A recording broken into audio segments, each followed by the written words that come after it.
do we improve profitability and also position our organizations to be worth the most money at every point in time, if and when we choose to sell?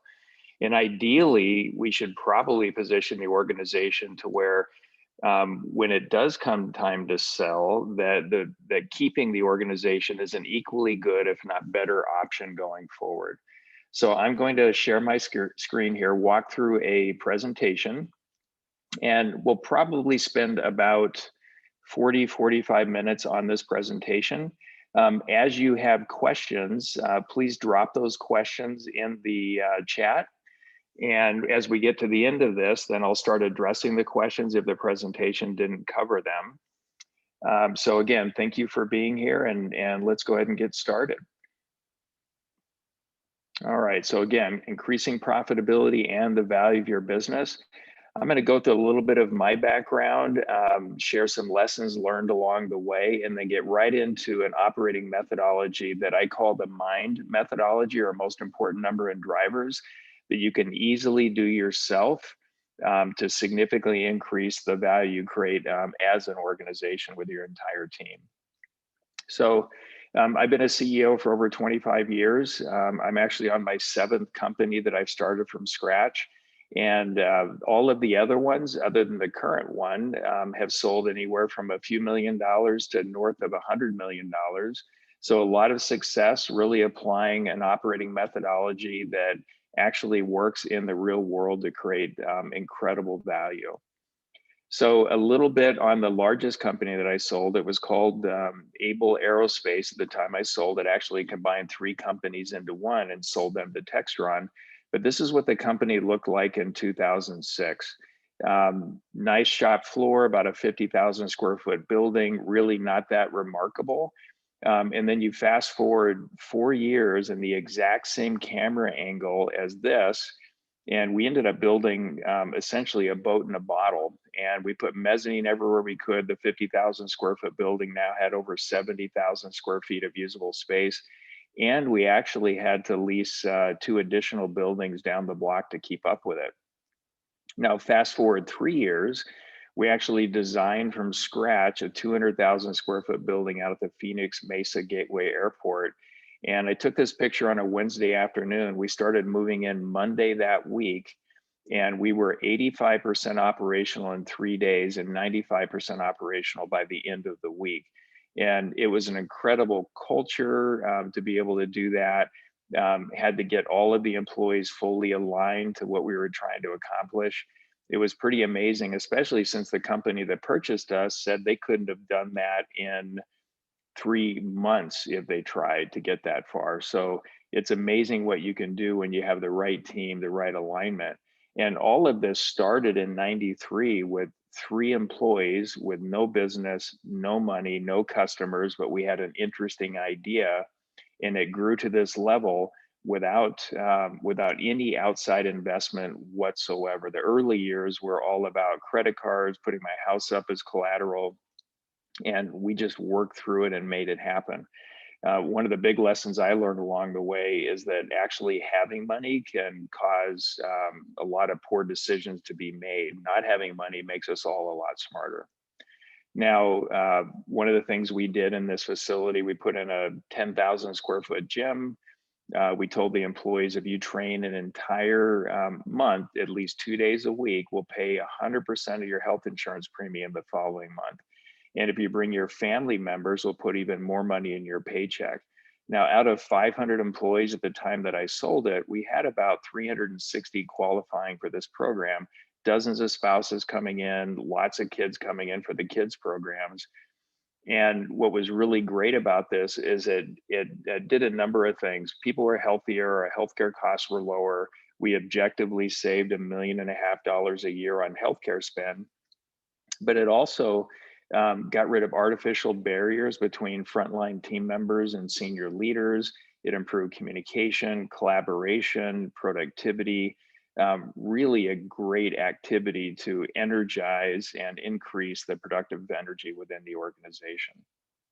Now, one of the things that I did back then is, and part of something that you could actually learn to easily do, is we were objectively measuring employees on culture and performance. So a few months before I sold the business, I took a screenshot out of our system, and those dots represent on that scatter plot 503 employees, and we measured everybody objectively on culture on the vertical axis and performance on the horizontal. So even though we had 2,000 customers in 60 countries and we were beating everybody on the planet in the space where we chose to compete, there was still a lot of opportunity to get even better when you look at that graph. Now, one of the things that I believe is wildly important is actually connecting culture to financial results.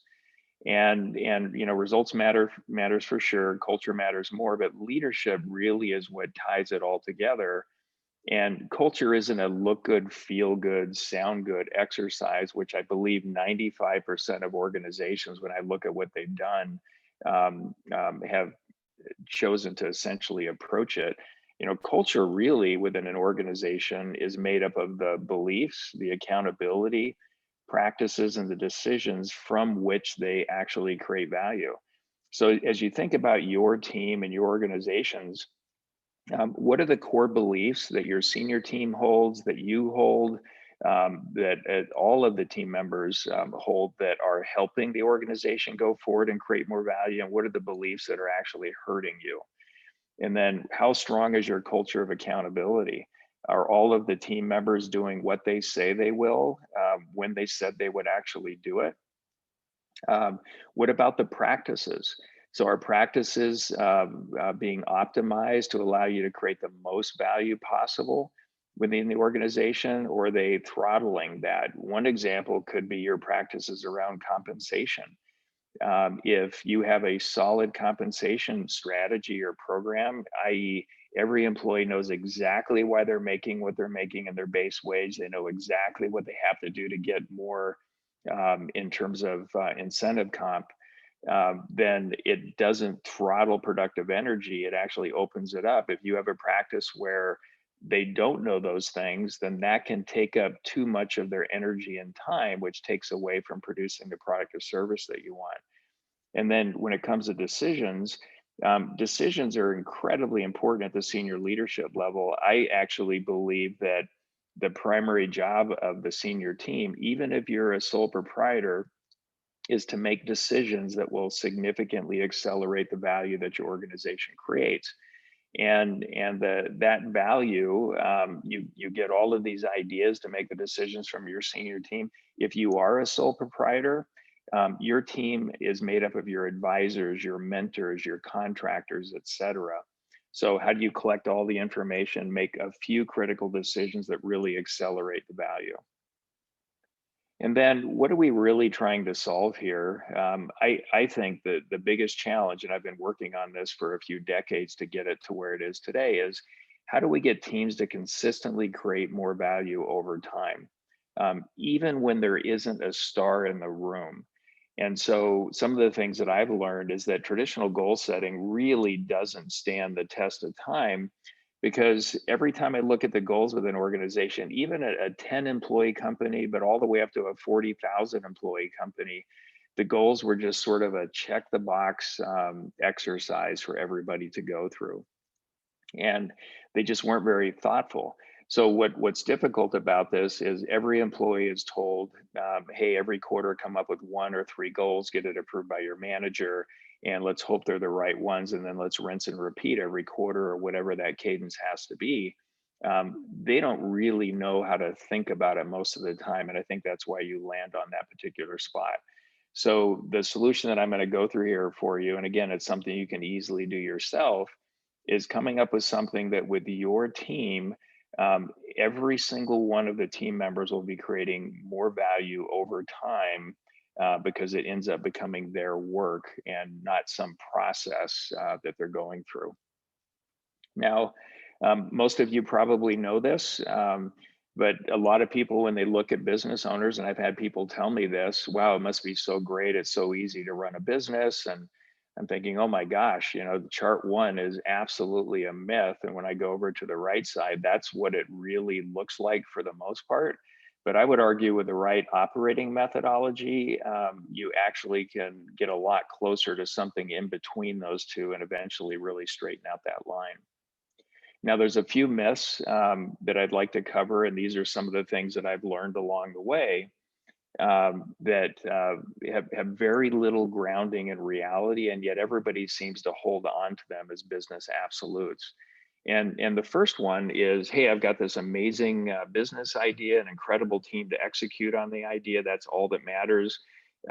This is great. We're going to be a unicorn and be $1 billion company someday, and it's going to be just fantastic. And I would argue that an idea that you think works really well, um, probably until you test it, you have no idea how the market's going to respond to it. So how you do the right work at the right time is really what matters most. If you have an idea, how are you packaging and testing that quickly, efficiently, cost effectively, to see whether or not the market's going to respond? Do customers really want it, or don't they want it? So how you do the work is really important to capitalize on wherever you thought you were going to start with a great idea. And then this is an awesome one. A lot of folks tell me I've just got too many meetings. I can't get any real work done. I need to figure out a way through this. And even with Zoom calls, a lot of folks are saying, "Oh my gosh, we need to be meeting back in person because Zoom is just terrible." But I would argue that meetings aren't the problem. Bad meetings really are the problem. And Zoom meetings, if they're really productive and energizing, everybody walks away in a great frame of mind. We accomplished some good things. We laid the groundwork for where we're going. Self-esteem climbs. This feels great. We're making momentum. But if you take a bad in-person meeting format, throw it on Zoom, it does make it significantly worse, no question. So meetings are where teams decide what to work on, when, why. It's where they do the work of improving what is most important. Now, this is another interesting myth. More data will help us make better decisions every single time. I've worked with lots and lots of different organizations, and they have dashboards, scoreboards, key performance indicators, whatever you want to call that stuff. But you look at the dashboard, there could be 50, 60 KPIs on it, and everything's about how they accurately measure something, not how measuring it will help them make better decisions, so they can increase the value they create. So when you look at the measures that your team are reviewing on a regular basis, I would ask the question, how is measuring this helping my team improve their decision making so we can create value faster? And quite often, you can get rid of half the measures because it's not being used to make better decisions. There's a client that I've been working with here for the last year, and when I met with their CFO, he was providing information to everybody on a monthly basis, the financials. And I went and asked every one of the senior leaders and then some of the middle managers and frontline leaders, how are you using this information to make better decisions to accelerate the value that your team creates? Not one of them had an answer for that. So I went back to the CFO and I said, look, we actually have to get with each leader, work with them to understand how they create value, and then come up with a list of 3, 4, 7 KPIs that they can look at, and based on that, really make solid decisions to create value faster. So it's not about the quantity of metrics that you have, it's about the right metrics and how you use them to make better decisions. Now, this is a great one here too. Hey, I've got an amazing strategic plan. We're all on the same page. This is fantastic. We're 80% of the way there. Aren't we proud of ourselves because of these great ideas that we came up with? And my experience with most senior leadership teams when they go through a strategy session is that it's sort of a set it and forget it. They have amazing conversations. They feel great about themselves, but then they look at it 6 months or a year or longer later and kind of compare, well, what happened compared to what we said would happen. So that doesn't work. It has to be living and breathing. And what I tell them when we have a great strategic planning session is that congratulations, you're 3% of the way there. Now 97% is actually going to be executing on this. So strategy has to be living and breathing. It has to be fully connected to all of the actions that every single team is taking in the organization. And when I say living and breathing, this can't be let's plan the next year or 2 years out and we execute along the way. We want it to be living and breathing. So as we see things that we can adjust along the way that will allow us to create value even faster, we want to make sure that we're incorporating that stuff. Now, this is another one of my favorites. There's tens of billions of dollars every year in the United States alone being spent on leadership development. And a lot of leaders will say, I want to check that box. Let's make sure everybody's in a leadership development program. And they believe that that's accomplishing what they want. And it really is a check the box exercise, because 90% of CEOs, if you interview them, would say their leadership development efforts are not having a clear impact whatsoever. And I actually believe that when you do leadership development for your team members, imagine that everything you do as an organization should be done with the intent of making things measurably better, and everything else is a waste of time and resources. So leadership development should really pass that test. So when you look at a leader, if you could find one or two areas where they are not achieving the results that you had hired them to do, what that their role is responsible for essentially achieving, that is where you should do the leadership development. And as that moves around, as they create more and more value over time, there'll always be one aspect of how they show up, how they do their job, et cetera, that impacts their ability the most in terms of holding them back and creating the ultimate value you'd like them to create. So I would argue here that you definitely have to make leadership development surgical for what that leader needs. And most of the time, when the leaders go through a leadership development program, they will say that there are 3 or 4 things I'd really like to learn about and do. And they make that the leadership development piece, but it has nothing to do with what's limiting their ability to create value. All right, and then this one here, an operating system will solve all operational and execution problems. So there's a number of popular operating systems out there. There's 4DX, there's Scaling Up, there's OKRs, there's EOS, and there's probably thousands that have been developed internally or through consultants that have certain practices or processes out there. The challenge with all of those is that almost all of them will end up making process more important than what is most important.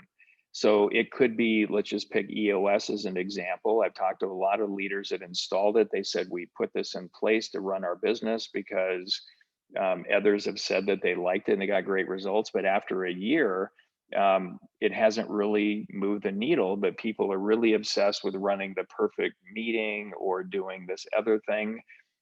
They made executing on the operating methodology and its processes what's most important, not improving what's most important. So any honest effort to improve how you create value as an organization, I applaud. But all of you, really take a look at it, whatever you're doing, whether it's homegrown or it's an intentional system. Are we making process more important than what is most important? And if you are, start changing the perspective and how you're actually applying it. Now, something that I want to introduce you to now, it's called the MIND methodology, which stands for most important number and drivers.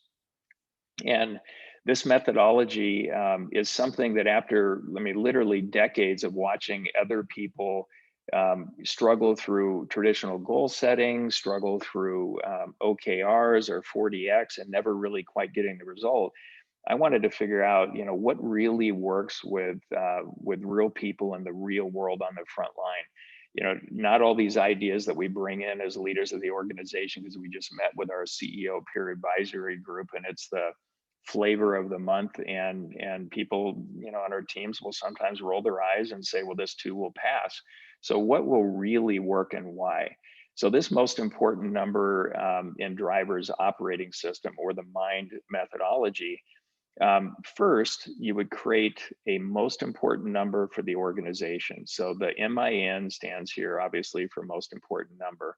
And if you are a for-profit organization, it's probably going to be some version of profit, could be cash flow, could be shareholder value. My guess is most of our folks on the call here today aren't public companies, but it's going to be some version of profitability. If you're a nonprofit, it's probably going to be impact, which is the impact that you want to have as a nonprofit, and how the world's going to be better because you are. A close second for nonprofits will be revenue, because if we don't have money to pay for it, it's kind of hard to have the impact. Now, some of the folks will be sole proprietors, and the most important number likely will be what's left over, or profitability.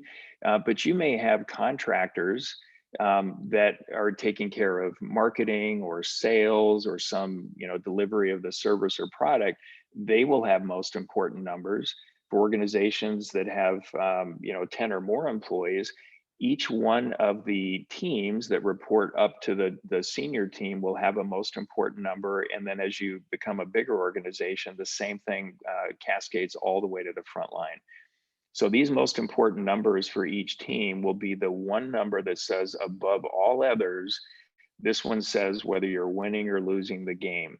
And if you improve your most important number, it should always support improving the next one up all the way to the top of the organization. So as an example, if the most important number is net profit, and then you have an HR department, what would be the most important number for HR? I like to look at a most important number as the percentage of seats in the organization filled with capable people.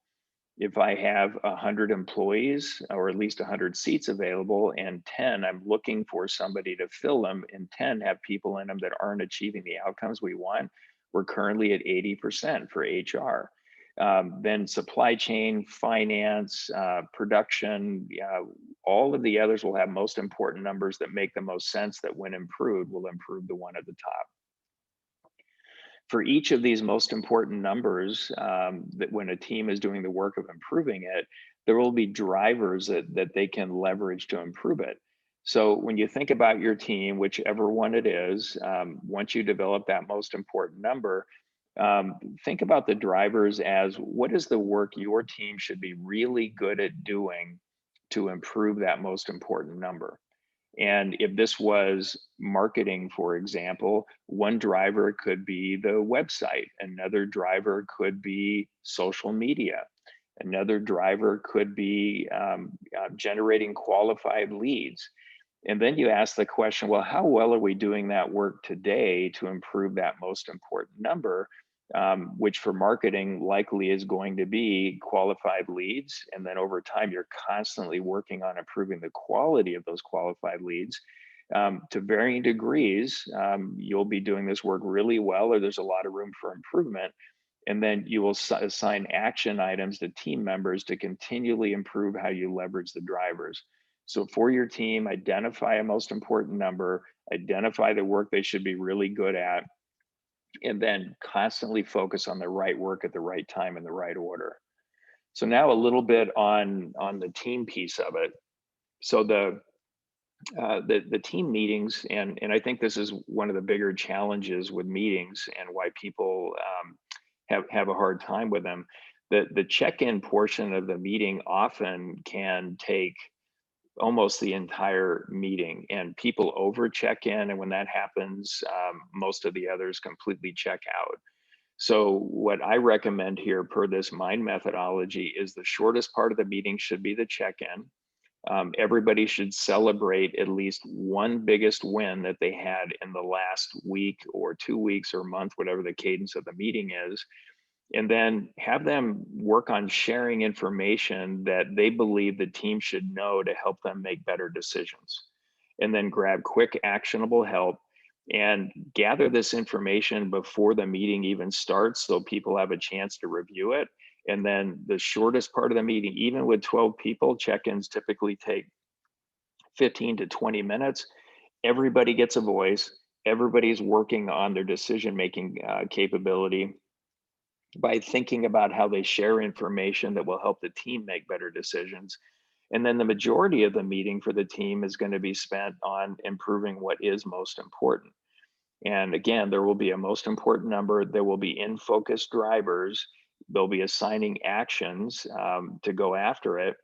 And, sort of imagine your team coming up with a list of 8, 10, 12 categories of work that they should be really good at doing. Those would be drivers. And then once we look at those categories of work or drivers, which one should we focus on today that'll create more value than all the others that we have in there? And there should probably never be more than 3 drivers that are in focus where you want to significantly improve them at a time. Because more than that, once you start trying to do everything at once, nothing moves very fast. So again, you could have 8 or 10 categories or drivers of work that your team should be good at, but focus on 1 to 3 at any point in time based on the current conditions that the organization currently needs. Now, once you start doing this, here's an interesting way to think about the work. So the best definition of leadership that I've ever heard is eating and dreaming at the same time. So eating is basically defined as getting great results today with basically the current conditions with what we have to work with. And dreaming is doing things and making decisions at the same time today to get an even better result in the future. And this ratio, as you think about applying it, will be different depending on where you're at in the organization. Ideally, for a senior leadership team, um, I believe you should probably be spending about 80% of your time making decisions today, taking actions today to get an even better result in the future. That's a dreaming piece, and only 20% of the time actually eating. A lot of small and mid-sized businesses that I see end up spending up to 90% of their time eating, basically being reactive to what's going on, and very little action and decision today to drive even better results in the future. But as you get closer to the front line, I think a lot of those folks, it's going to be 80 to 90% eating, but they still should be spending 10 to 20% of the time in no less than a monthly meeting, talking about things they can do today to get an even better result out into the future. So think about that, eating and dreaming at the same time. How will it help you think about how you spend your time with your senior leadership team? And again, everything we do should be through the lens of how will this help us improve our most important number, or another way to say it, accelerate the rate that we create value as an organization. Order does matter in how you think about it. So as you go through this, and this is nice that Genesis is recording the presentation, because you can take this back and review what we talked about.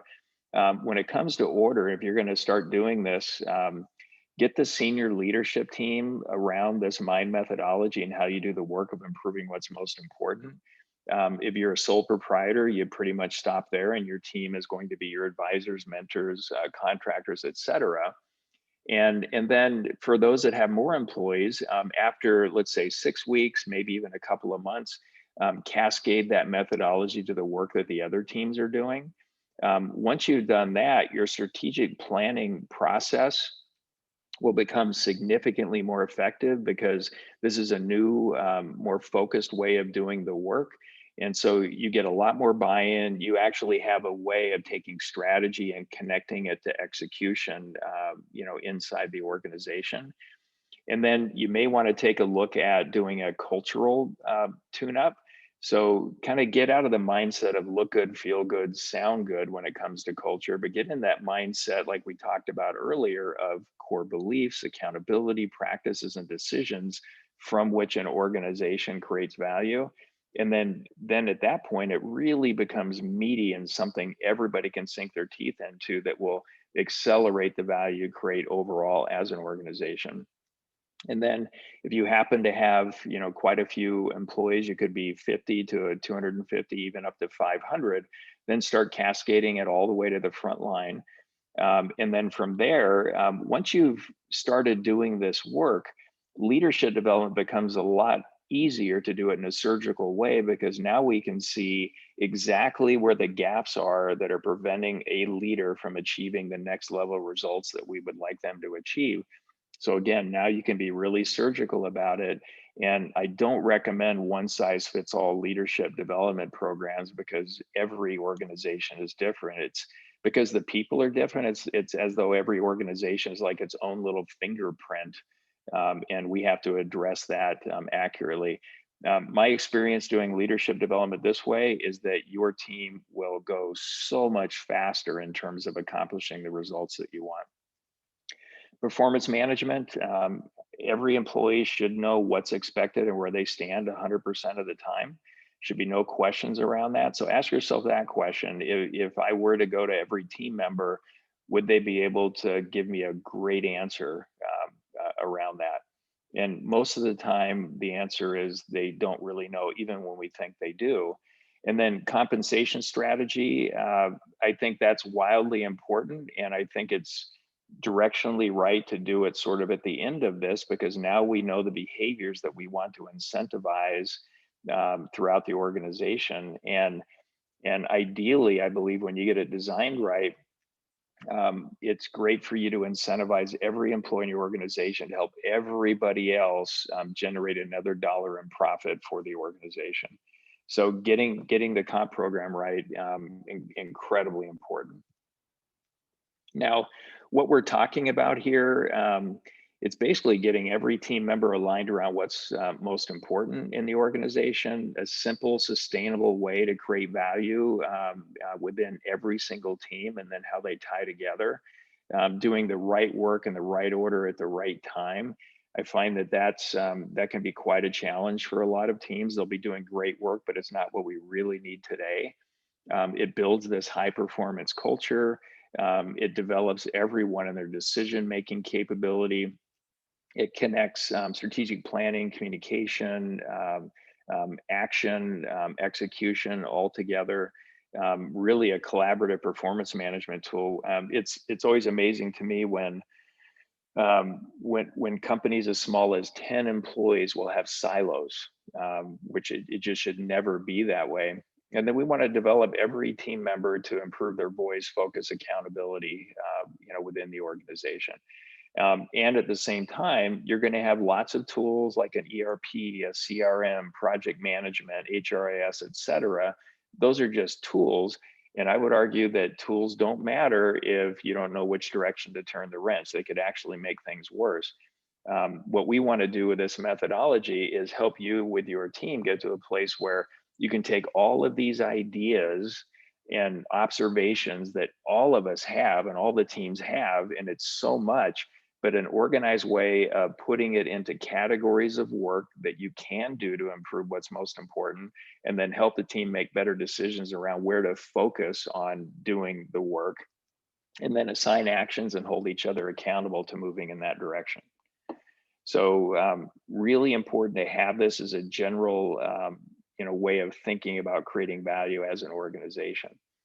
Now, it is a journey. It's really interesting how some of the clients that I've worked with will get frustrated with folks that aren't senior leaders that don't understand concepts that took them a year to understand. So what I would recommend is that we all just get really comfortable with the journey. And at first, what the goal is to get everybody, basically knowing. So here's the methodology. Here's how we think about doing the work. We're sharing information more openly. And then now we're starting to do the work in a way that's creating value. And we're finding high value opportunities. We're executing against them. We're improving our culture of accountability. We're modifying our core beliefs. We're finding some practices that we can improve upon. Decision making is getting significantly better. And then the creating piece of it is, we want to get everybody to a place where, if you are a founder, a president, a CEO of an organization, where you're actually water skiing behind the team because they're always 2 steps ahead of where you think they should be. And rather than being sort of fundamentals coaches, continually trying to coach them on doing the basics, you become what I love to call a super coach. Now they're way ahead of the game. You can take all of your experiential wisdom and guide to help them iterate to go even faster. So the goal here is, really to get into that super coach mode. And no matter where you're at, be comfortable with the journey and always ask the question, Is my team creating more value today than they were 6 months ago? And is it an acceptable level of improvement? If the answer is yes, even though you know it can go so much faster, there's so much more you can do, be comfortable with that, and then work on your skills around developing your team. As a leader of an organization, I think your number one job is creating an environment where people can be as successful as they choose to be, and a huge part of that is how you develop your leaders to be able to make that happen, and really all team members. Now, this quote I absolutely love, but just as sort of a reminder, from Peter Drucker: management is doing things right, leadership is doing the right things. The methodology here that I've touched on with you really helps you zero in on the right thing to do at every point in time.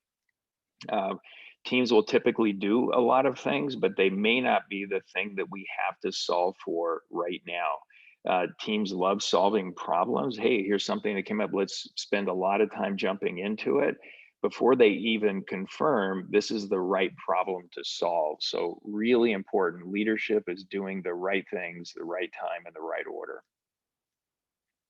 So with this mind methodology operating system, there's just a few really essential components for you to make this successful in your organization.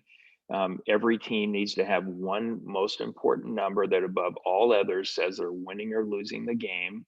And it's actually connected to improving the next one up. Everything should be in support of what's most important for the organization. They should have a list of drivers they can leverage to improve their most important number. And again, these are categories of work that they should be really good at. And they should honestly assess how well they're doing that work today. And you could use a simple scale from 1 to 10. In a lot of cases, you have a lot of 1, 2s, and 3s, which is really good news, because that means there's a huge step forward that we can take and how well we can leverage that driver to improve what's most important. And then your operating meetings, they have to consistently improve how they do the work, make decisions, and execute. And I've given you a framework here that you can walk through with your team members and pretty successfully, from a DIY standpoint, guide them into becoming more and more productive around check-ins and doing the work of improving what's most important. And this last piece here, wildly important. You have to make all of the above their own.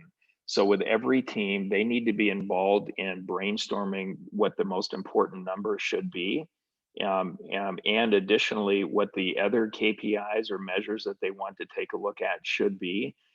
They should be part of brainstorming the categories of work or drivers that they should be good at, and coming up with the actions that are being assigned back and forth. Once you make it their own, the buy-in is literally 10x what it otherwise would be, and this is exactly what it should be to create the most value as an organization. Now, here's just a little case study.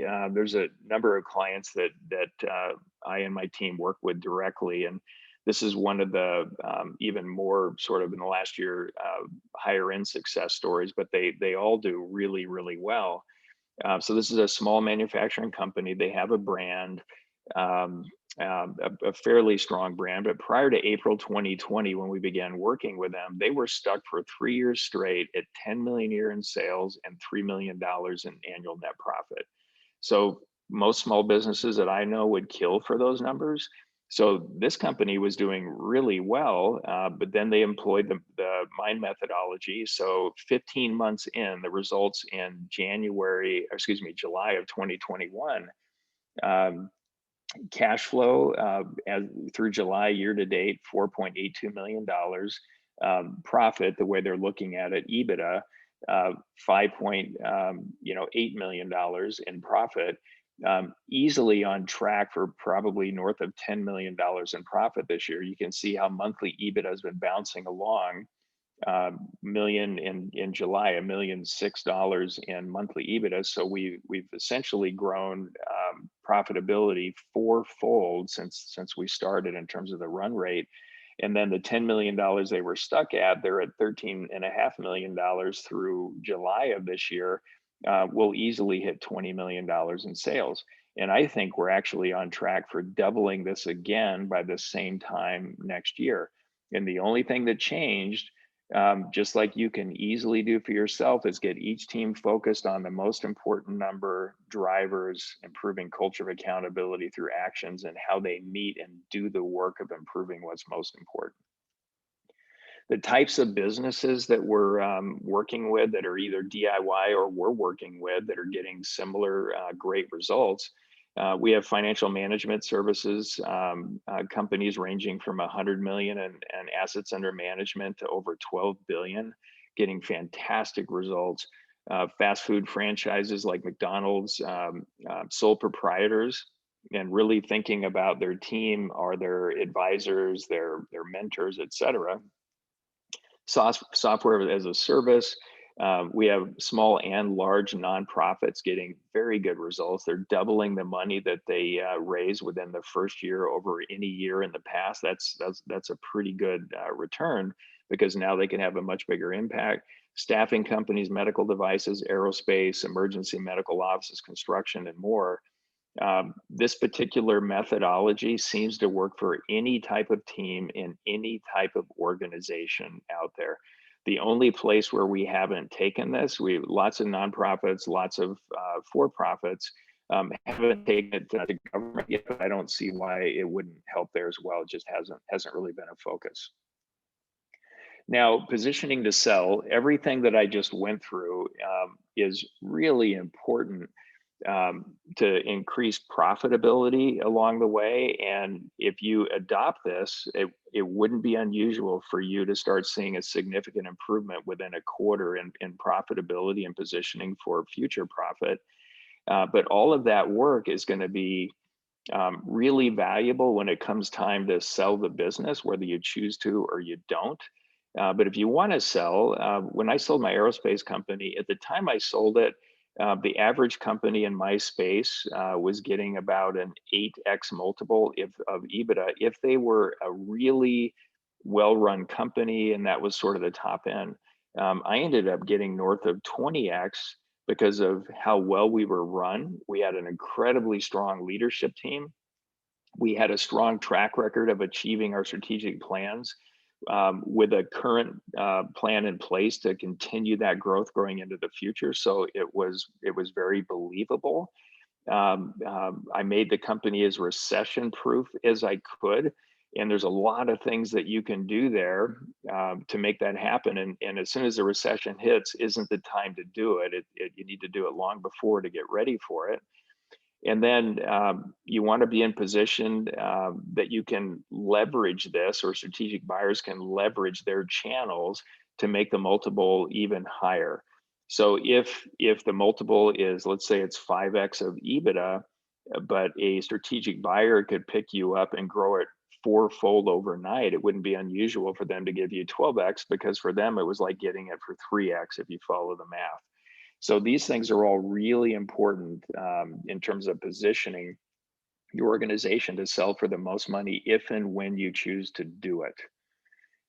So it really comes down to, as we're looking at all of this, and this is super challenging, but it's way easier with an intentional methodology, is how do you take all of those ideas, those thoughts, those observations, and organize it into categories of work that you actually can do, that if you do it, it will improve what's most important. And then focus in on where you want to do the work over all the other work you can do that'll move your most important number the fastest. And going through this, you'll end up developing your team to think about value creation in a completely different way. And it's pretty darn energizing when you go through it. And so, sort of in summary here, there is no silver bullet. You actually have to do some work, but it can be really energizing and fun in how you actually work together. And that's where I love to stay. I mean, that's where everything is at. Talking about stuff and how the world should work without connecting the dots to the front line, that gets old pretty quick, because it just doesn't work and it doesn't generate results most of the time. And you need to find a simple, which the mind methodology is here as an option for you, sustainable way to how your teams approach work. And if not, it will break down. And again, it's hard, ongoing work, but if you commit to it, you can make it easier. You can make it a lot of fun, and make not selling your business an equally great option to a great offer to sell. And I remember when I went through the process with my largest company, I walked away from the table 3 times because they kept coming in at a number that wasn't close to what I knew the value of our business was. And I would have been just as happy keeping it. It was a lot of fun. We were doing great. We had an amazing future. You know, everything was out there. So be in a position for both, make great money along the way, be in a position to be worth as much as possible at any and every point in time. And in short here, you know, application trumps theory. Less time talking, more time doing. When you're doing is where you really learn and you make the best adjustments going forward to impact profitability and the value of your organization. And a question that I'll leave you with here: what would be different a year from now if, starting today, every one of your team members were focused on improving your most important number? So think about that and how you operate your business, and see what kind of changes you can make to significantly accelerate the value that you create. Now, if you want to learn more about the methodology so you can do it yourself or DIY, go to this URL, which is maxyourmin.com, and you can download a free playbook of the methodology.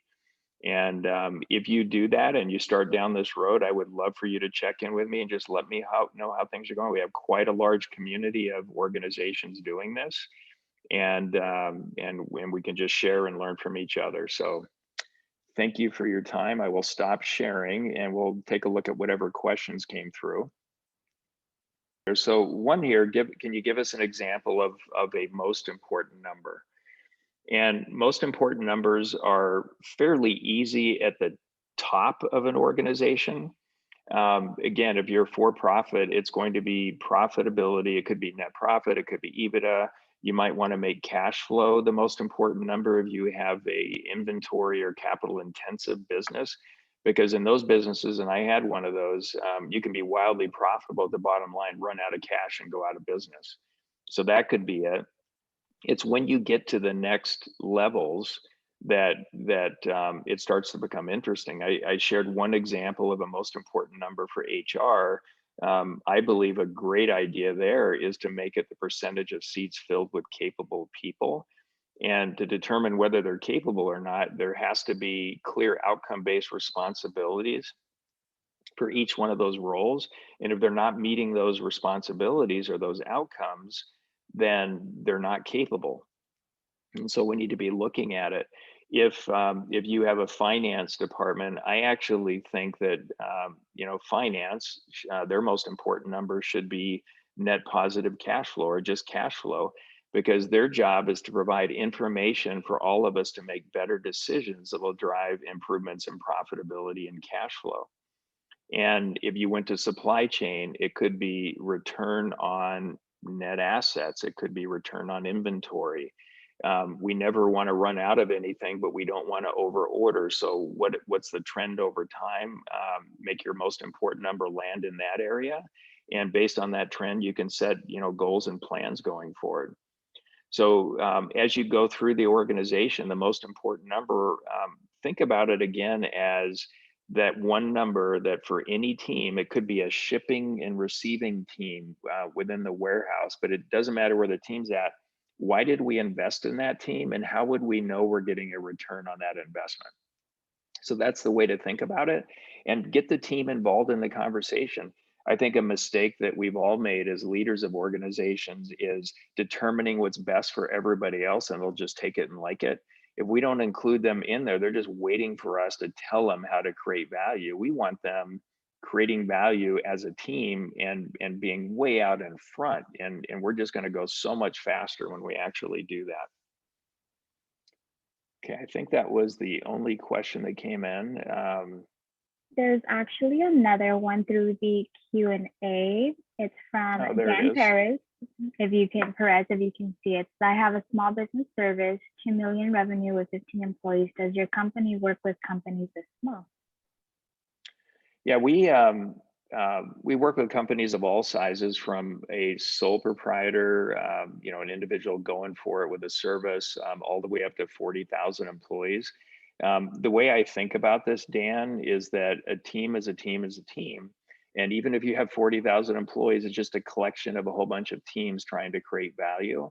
And so whether and something I didn't talk about earlier, the companies that we'll work with or that start this from a DIY standpoint, they can be on life support, they can be doing pretty well, or they could be doing incredibly well.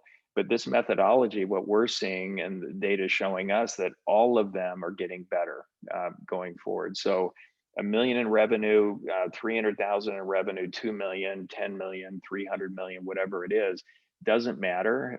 It's all about the team. And, we work with clients of all sizes if you're interested. Again, this is something that you can DIY.